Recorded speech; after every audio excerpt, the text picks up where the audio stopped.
നമസ്കാരം. ഋഷിപ്രോക്തം ചാനലിലേക്ക് ഏവർക്കും ഹൃദ്യമായ സ്വാഗതം. ഏതാനും ദിവസങ്ങളായിട്ട് നാം കൊല്ലവർഷം 1201 സമ്പൂർണ്ണ പുതുവർഷ നക്ഷത്ര ഫലത്തെ അവതരിപ്പിച്ചു വരികയായിരുന്നു.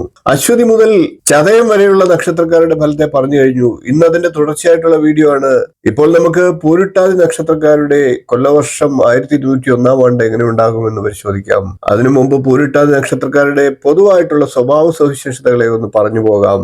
സ്ത്രീണാം ഇഷ്ട സുഭഗോ ദുഃഖി ഭോഗി സുഖി നൃപാപ്ത ധനഃ ക്ഷുദ്രോ വിവാദ വിജയി ദീർഘായു പൂർവഭാദ്രപജസ്യാൽ. അതായത് പൂരിട്ടാതി നക്ഷത്രത്തിൽ ജനിക്കുന്നവർ സ്ത്രീകൾക്ക് ഇഷ്ടനായിട്ടും സുഭഗനായിട്ടും ഇടവിട്ട് സുഖദുഃഖങ്ങൾ അനുഭവിക്കുന്നവരായിട്ടും ഭോഗസുഖമുള്ളവരായിട്ടും രാജാവിങ്കൽ നിന്ന് ലഭിക്കപ്പെട്ട ധനത്തോടു കൂടിയവരായിട്ടും ദുഷ്ടരായിട്ടും വിവാദത്തിൽ ജയിക്കുന്നവരായിട്ടും ദീർഘായുസുള്ളവരായിട്ടും ഭവിക്കുമെന്നാണ്. ഇനി നമുക്ക് കൊല്ലവർഷം 1201 പൂരിട്ടാതി നക്ഷത്രക്കാർക്ക് എങ്ങനെ ഉണ്ടാകുമെന്ന് പരിശോധിക്കാം. പൂരിട്ടാതി നക്ഷത്രം കുംഭം മീനം എന്നീ 2 രാശികളിലായിട്ട് വരുന്ന മുറി നക്ഷത്രമാണ്. കുംഭക്കൂറിൽ വരുന്നത് 1, 2, 3 എന്നീ പാദങ്ങളാണ്.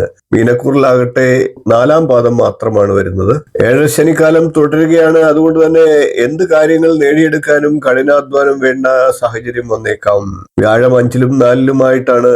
രാഹു ജന്മരാശിയിലും 12ലും കേതു 6ലും 7ലും ഒക്കെ ആയിട്ടാണ് പൂരിട്ടാതി നക്ഷത്രക്കാർക്ക് നിൽക്കുന്നത്. അതുകൊണ്ടൊക്കെ തന്നെ പ്രതീക്ഷിച്ച സഹായങ്ങളൊക്കെ കിട്ടണമെന്നില്ല. ശത്രു ആര് മിത്രമാര് എന്ന് തിരിച്ചറിയാൻ സാധിക്കാത്ത അവസ്ഥയുണ്ടാകാം. പലപ്പോഴും സുഹൃത്ത് ബന്ധങ്ങൾക്കിടയിൽ വിള്ളലുകൾ സൃഷ്ടിക്കപ്പെട്ടേക്കാം. വിദ്യാർത്ഥികളായിട്ടുള്ളവർക്ക് വിദ്യാഭ്യാസ കാര്യത്തിൽ നേട്ടങ്ങൾ ഉണ്ടാകുന്ന സാഹചര്യം ഉണ്ടാകും. ഉദ്യോഗാർത്ഥികളായിട്ടുള്ള പൂരിട്ടാതി നക്ഷത്രക്കാർക്ക് ജോലി കിട്ടാനുള്ള സാഹചര്യമുണ്ട്. മറ്റ് പരാധീനകൾക്കിടയിൽ പൂരിട്ടാതി നക്ഷത്രക്കാർക്ക് ആശ്വാസകരമായിട്ടുള്ള ഒരു കാര്യമാണത്. കുടുംബത്തിന്റെ ഉത്തരവാദിത്തങ്ങളൊക്കെ ഏറ്റെടുക്കേണ്ട സാഹചര്യങ്ങളും വന്നു ചേരാം. പ്രവാസികൾക്ക് തൊഴിൽ നിയമങ്ങൾ മൂലം ആശ്വാസകരമായിട്ടുള്ള അനുഭവങ്ങൾ ഉണ്ടാകും. ഭൂമി വാങ്ങുവാനോ വീട് വയ്ക്കുവാനോ ഒക്കെ ശ്രമിക്കുന്ന പൂരിട്ടാതി നക്ഷത്രക്കാർക്ക് അല്പം നിരാശ ഉണ്ടായേക്കാം. ഇക്കാര്യത്തിൽ ഈ പുതുവർഷം കഴിഞ്ഞ് അല്പം കൂടി കാത്തിരിക്കേണ്ടതായിട്ടുള്ള സാഹചര്യങ്ങളും വന്നേക്കാം.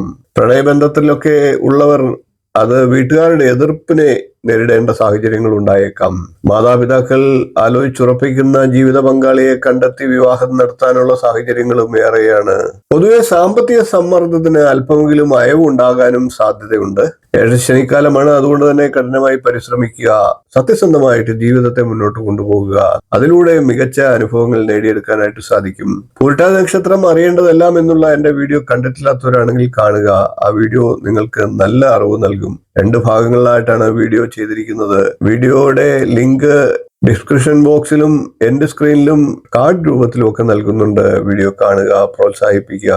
ഈ വീഡിയോ ഇഷ്ടപ്പെട്ടുവെങ്കിൽ ഒന്ന് ലൈക്ക് ചെയ്യുക, ഷെയർ ചെയ്യുക, ചാനൽ ഒന്ന് സബ്സ്ക്രൈബ് ചെയ്യുക. നിങ്ങളുടെ അഭിപ്രായം കമന്റ് ആയിട്ട് അറിയിക്കുക. അടുത്ത ദിവസം നമുക്ക് ഉത്രട്ടാതി നക്ഷത്രക്കാരുടെ സമ്പൂർണ്ണ പുതുവർഷ നക്ഷത്ര ഫലവുമായി കാണാം. നന്ദി, നമസ്കാരം, ശുഭദിനം.